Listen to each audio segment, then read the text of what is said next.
Assalamualaikum warahmatullahi wabarakatuh teman-teman. Sebelumnya, perkenalkan kami dari kelompok 6 yang beranggotakan saya Adista Prita, saya Anissa Sandra, saya Rizky Udara, saya Albi Sabila. Pada kesempatan kali ini kita akan membahas tentang prinsip-prinsip pengukuran dan teknik pengumpulan data. Oke, stay tune. Gesta, minggu depan tuh kita bakalan bahas tentang perbedaan validitas dan reliabilitas tuh kan? Iya. Gesta ngerti nggak? Oh itu, ini bentar ya. Nah, kalau validitas itu tuh artinya kesahihan atau kebenaran. Artinya itu benar-benar betul gitu ha. Jadi kalau pada alat ukur itu kita itu tahu seberapa jauh instrumen yang digunakan itu benar-benar mengukur objek yang akan kita ukur itu. Contohnya, misalnya kita itu mau meneliti tentang, misalnya tuh kita mau meneliti kemampuan ilmu biologi pada mahasiswa psikologi UNT kelas IE. Jadi kita tuh harus berfokus atau hal yang diujikan itu memang benar-benar tentang ilmu biologinya itu. Jangan sampai banyak di dalam uji atau tes itu bahasa asing, jadi mereka hanya fokus pada bahasa asing. Jadi tujuannya itu bukan lagi mengukur dari ilmu biologi, tapi bahasa asing gitu. Berarti biar nggak ngambang ya? Iya, biar nggak ngambang, jadi harus fokus pada apa yang akan diukur itu. Selanjutnya itu ada jenis-jenis validitas, itu ada jenis-jenisnya, Ca. Yang pertama itu ada validitas isi.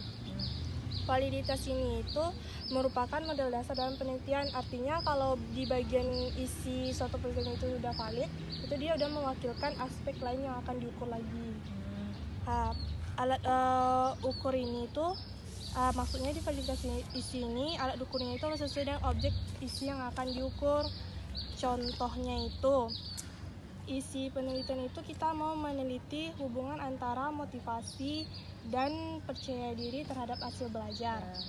Jadi yang di bagian motivasi itu harus jelas dulu yang diukur itu motivasi apa? Motivasi belajar kah? Motivasi orang tua? Atau motivasi dari teman? Atau motivasi yang lain gitu. Jadi harus jelas motivasi ini gitu. Di situlah validitas isinya, artinya kevalitan dari isi penelitian yang akan kita teliti. Selanjutnya itu ada validitas kontrol. Nah, dari isi penelitian yang akan kita teliti. Selanjutnya itu ada validitas kontrol. Nah, pada validitas kontrol ini itu kita itu dapat mengetahuinya itu validnya alat instrumen alat ukur ini itu pada cara korelasi hubungan antara instrumen yang satu dan instrumen yang lain. Artinya misalnya kita menggunakan alat ukur ini pada penelitian ini, alat ukur ini pada penelitian ini. Jadi kita harus tahu hubungannya itu apa, ada korelasinya dulu. Baru kita bisa tahu itu tuh valid atau enggak. Yang ketiga itu ada validitas prediktif. Nah, kalau pada validitas prediktif ini itu adalah ketepatan alat instrumen itu dalam meramalkan atau memprediksi suatu untuk masa yang akan datang. Artinya alat ukur yang kita gunakan ini kita dapat mengetahuinya akibat atau hasilnya pada masa mendatang. Misalnya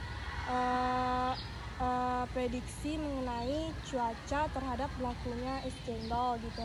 Bisa dapat diprediksi lakunya berapa gitu. Itulah validitas prediktif. Artinya prediksi dalam penelitian itu tuh valid gitu makanya itu dinamakan validitas prediktif gitu. Selanjutnya itu ada validitas pengukuran serentak. Itu mengetahui hubungan suatu skor instrumen dengan instrumen lainnya. Pengukuran serentak ini maksudnya itu alat ukur yang kita gunakan di sini itu kita tahu hubungannya dengan skor instrumen yang lainnya. Jadi kita tahu validnya di bagian itu gitu. Untuk menentukan validitas ini ada dua cara. Yang pertama itu membandingkan tes atau instrumen dengan kriteria. Reliabilitas itu apa, Gesta? Kalau bedanya dengan reliabilitas itu lebih pada ketepatan dan ketelitiannya. Maksudnya itu alat ukur yang digunakan itu konsisten atau stabil terhadap skor instrumen penelitian terhadap individu yang sama, namun diberikan dalam waktu yang berbeda. Artinya kita melakukan penelitian pada sampel itu sama 2 orang. Namun eksperimen pengujiannya itu dilakukan dalam waktu yang berbeda, misalnya dalam waktu jarak ada 1 jam, ada jarak 2 jam gitu. Walaupun kita memberikannya dalam waktu yang berbeda, tapi hasil eksperimennya tetap sama, artinya di situ reliabilitas dia teliti dan tepat hasil penelitiannya gitu. ada hal-hal yang mempengaruhi reliabilitas ini. Yang pertama itu ada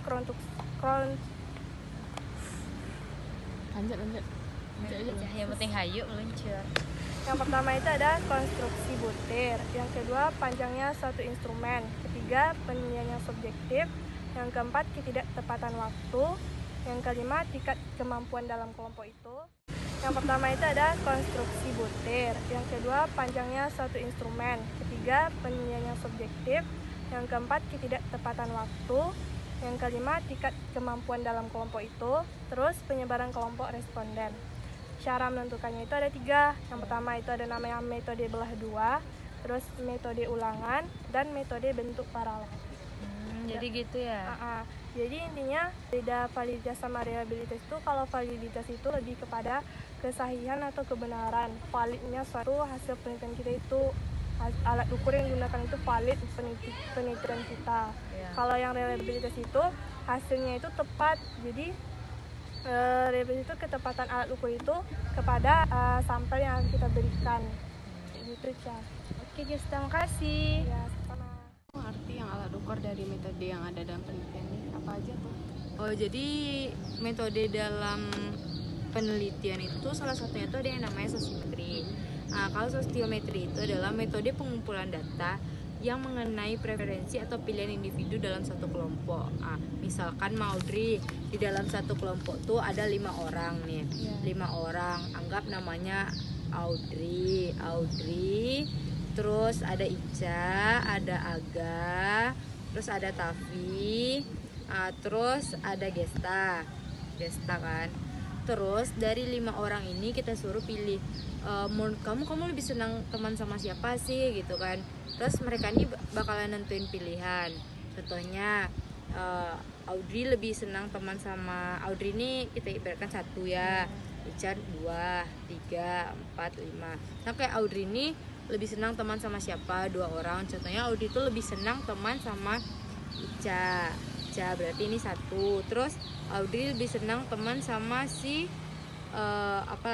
si Gesta kan. Nah, terus bikinlah Gesta sini 1. Terus ini Audrey pengen milih diri Audrey sendiri atau enggak? Enggak. Mungkin kan Audrey senang sama diri Audrey sendiri. Kayak gitu juga selanjutnya Audrey, misalnya kayak yang 2 nih, yang kedua nih Ica lebih senang sama siapa? Audrey. Terus sama si Aga. Terus ini Audrey pengen milih diri Audrey sendiri atau enggak? Enggak. Mungkin kan Audrey senang sama diri Audrey sendiri. Kayak gitu juga selanjutnya Audrey, misalnya kayak yang 2 nih, yang kedua nih Ica lebih senang sama siapa? Audrey. Terus sama si Aga. Terus ini terus yang ini yang nomor 3 tuh Aga tuh lebih senang bermain sama Tavi. Terus sama si Gesta. Terus yang lainnya itu kita bikin 0. Tuh ini apa lagi ya? 1 0. Kalau yang 1 ini berarti dia senang, kalau yang 0 ini berarti dia nggak senang. Nah ini juga ini 1, ini 1 nih. Dalam sosiometri ini ada 3 teknik yang kita gunakan. Yang pertama tuh matriks sosiometri. Matriks sosiometri itu Audrey di sini nih sudah dijelaskan. Pencatatan hasil pilihan individu yang dicatat menggunakan metode matriks. Metode matriksnya ini yang kayak kita bikin tadi nih Audrey.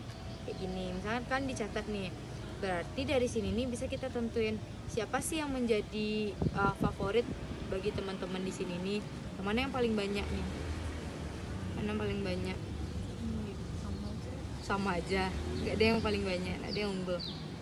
Siapa yang milih Aga 2? Ini 2.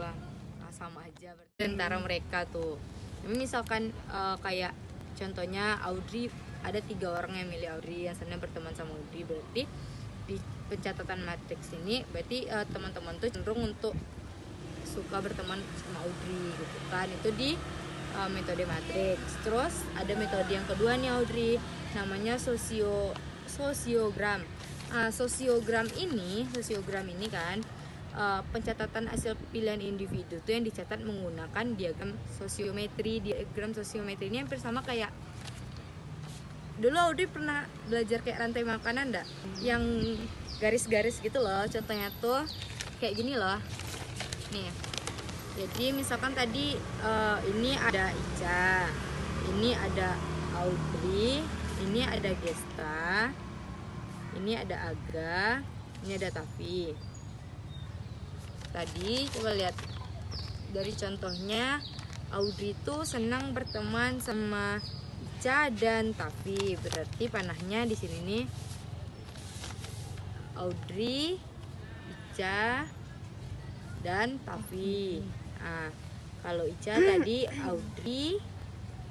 Audrey dan terus yang kedua tuh ada indeks ekspansivitas kelompok. Rumusnya tuh Audrey E sama dengan sigma CIJ per N. Di mana E ini bisa dicari jika anggota kelompok itu dibebaskan untuk memilih. Kalau sigma CIJ tadi itu kan yang saya bilang tadi itu tuh adalah jumlah pilihan anggota kelompok. Misalkan tadi kan kayak Audrey milih berapa orang? 2. Berarti 2. N kita tadi 5, berarti 2 per 5. 2 per 5 tuh berapa ya? Anggaplah sekian tuh, sekian hasilnya. Berarti tuh dapatnya hasilnya sekian gitu kan. Terus yang ketiga tuh ada ukuran kohesivitas kelompok. Kalau ukuran kohesivitas kelompok itu rumusnya tuh Audrey CO sama dengan sigma I hubungan timbal balik panah yang dengan J per setengah N Y setengah ya. Nah, kalau N ini kan jumlah kita. Kalau Y ini tuh Audrey banyaknya boleh memilih kan tadi itu kita memilih tuh boleh memilih itu cuma 2. Berarti coba kita lihat siapa aja sih yang ada hubungan timbal baliknya. Contohnya kayak Ica pilih Audrey milih Ica. Terus contohnya Aga milih Gesta. Terus si Gesta juga milih Aga. Coba kita lihat dari tadi tuh. Ini berarti Ica sama Audrey ini ada hubungan timbal balik nih kan. Hubungan timbal balik. Berarti kita catat satu hubungan timbal baliknya. Siapa lagi? Aga sama Dado. Terus yang ketiga tuh ada namanya indeks sosiometri. Kalau indeks sosiometri ini Audrey, itu tuh penyajian datanya menggunakan angka. Terus di dalam indeks sosiometri ini terbagi lagi 3 nih Audrey. Yang pertama tuh indeks individual, yang kedua tuh indeks ekspansivitas kelompok, dan yang ketiga tuh ukuran kohesivitas kelompok. Jadi kita bahas satu-satu dulu ya. Kalau indeks individual tuh dia tuh ada rumus nih Audrey, sedikit ribet sedikit, tapi kalau dijalani enggak sama kayak cinta kan. Dia tuh ribet tapi kalau udah dijalani santuy kan. Kalau rumusnya tuh kalau indeks individual tuh CSJ sama dengan sigma CJ per N kurang 1. Sigma CJ ini itu tuh apa jumlah pilihan pada kolom. Misalnya kayak tadi Audrey milih berapa, milih orang kayak 2. Berarti di sini nih 2 nih. 2. Terus per N-nya tadi kita ada berapa orang? 5 orang kan. 5 kurang 1. Berarti 2 per 4. 2 per 4 berapa Audrey? 1 per 2 berapa Audrey? 2,5. 2,5. Malu 2,5. 0,5. Banyaknya boleh memilih kan tadi itu kita memilih itu boleh memilihnya cuma 2. Berarti coba kita lihat siapa aja sih yang ada hubungan timbal baliknya. Contohnya kayak Ica pilih Audrey milih Ica. Terus contohnya kayak Aga milih Gesta. Terus si Gesta juga milih Aga. Coba kita lihat dari tadi tuh. Ini berarti Ica sama Audrey ini ada hubungan timbal balik nih kan. Hubungan timbal balik. Berarti kita catat 1 dulu. 1 hubungan timbal baliknya. Siapa lagi? Aga sama Dado. Terus si 3 sama 4. Ini ada juga nih Aga sama Tafi ini melakukan hubungan timbal balik. Berarti 2 sama kita yang melakukan hubungan timbal balik yaitu si Audrey sama Ica. Terus si Aga sama Tafi. Berarti kita bikin di sini nih. Hubungan timbal baliknya tadi kan cuma dua tuh Nyo, antara Ica dan Audrey Ica, terus sama Aga sama si Tafi. Berarti 2/setengah N kita tadi berapa? 5. Y-nya berarti tadi 2 kan? 2 boleh memilih 2. 5 kali 2 10. Nah, aku salah. 2/setengah dikali 10. Ini 5. 2/5 tuh hasilnya sekian lah. Berarti kayak gitu tuh Audrey, teknik-teknik dalam sosiometri ini metodenya. Gimana? Udah ngerti? Udah. Enggak, jadi Nisa tuh nggak ngerti kan ada alat ukur dalam metode penelitian itu ada skala sikap model Likert, sama tes dan skala psikologi, sama kuesioner. Agak bisa jelasin nggak? Oh, jadi gitu. Jadi gini Gesta, skala sikap model Likert itu adalah teknik pengukuran yang disusun untuk mengungkap sikap pro, kontra, positif, negatif, dan setuju atau tidak setujunya seseorang. Dalam skala ini berisi pertanyaan-pertanyaannya itu seperti pertanyaan sikap A atau sikap B. Pertanyaan sikap itu terdiri 2 macam. Yang pertama yaitu favorable atau mendukung atau memihak. Yang kedua ada tidak favorable atau tidak mendukung. Dalam pengukuran teknik skala sikap model Likert ini biasanya peneliti memberi 5 kategori respon. Yang pertama yaitu sangat tidak setuju, antara setuju dan tidak setuju, dan sangat tidak setuju. Nah, terus yang kedua ada namanya tes dan skala psikologi. Tes ini biasanya digunakan untuk mengungkap data mengenai atribut psikologis. Atributnya itu ada 2. Yang pertama yaitu kemampuan kognitif, dan yang kedua itu variabel kepribadian. Atribut kemampuan kognitif itu contohnya seperti inteligensi kita, prestasi belajar, dan bakat. Kalau variabel kepribadian seperti minat, kecemasan, dan harga diri. Selanjutnya yaitu kuesioner. Kuesioner ini ada suatu bentuk instrumen pengumpulan data yang sangat fleksibel dan relatif mudah digunakan. Biasanya peneliti sebelum melakukan kuesioner ini melakukan prasurvei umum mengenai data apa yang diperlukan pada saat ingin melakukan kuesioner nanti. Kuesioner biasanya ada 2 bagian pokok. Yang pertama yaitu pengantar. Pengantar itu biasanya berisi penjelasan dan rekomendasi. Yang kedua isi. Isi itu biasanya berisi identitas umum dan pernyataan utama. Oh gitu ya. Oke deh, makasih ya Ga. Ya Ista. Agak nggak ngerti tentang teknik pengumpulan data.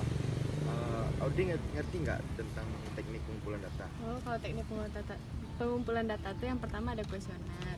Kuesioner itu rangkaian pernyataan yang berhubungan dengan topik tertentu. Jadi, teknik ini diberikan kepada kelompok individu untuk memperoleh data.